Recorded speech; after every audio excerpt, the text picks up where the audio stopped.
Arvete, lepingute ja muude tähtsate dokumentide tagaajamine röövib tihti väärtuslikku tööaega.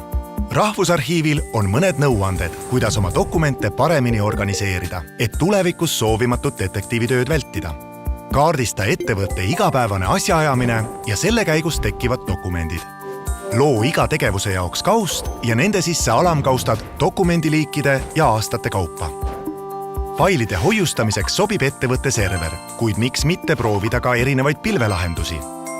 Ära unusta korralikku pealkirjastamist. Failide nimetamisel lähtu andmetest, mille järgi hiljem infot leida soovid. Fail peab ajahambale vastu siis, kui salvestada PDF-formaadis. Digiallkirjasta eelkõige just PDF-faile. Nende aastate kaustad, mida sa argitoimingutes enam ei vaja, liiguta töökaustadest eraldi. Seda võid nimetada oma digiarhiiviks. Täpsemaid juhiseid vaata Rahvusarhiivi kodulehelt. Iga ettevõtte lugu on oluline.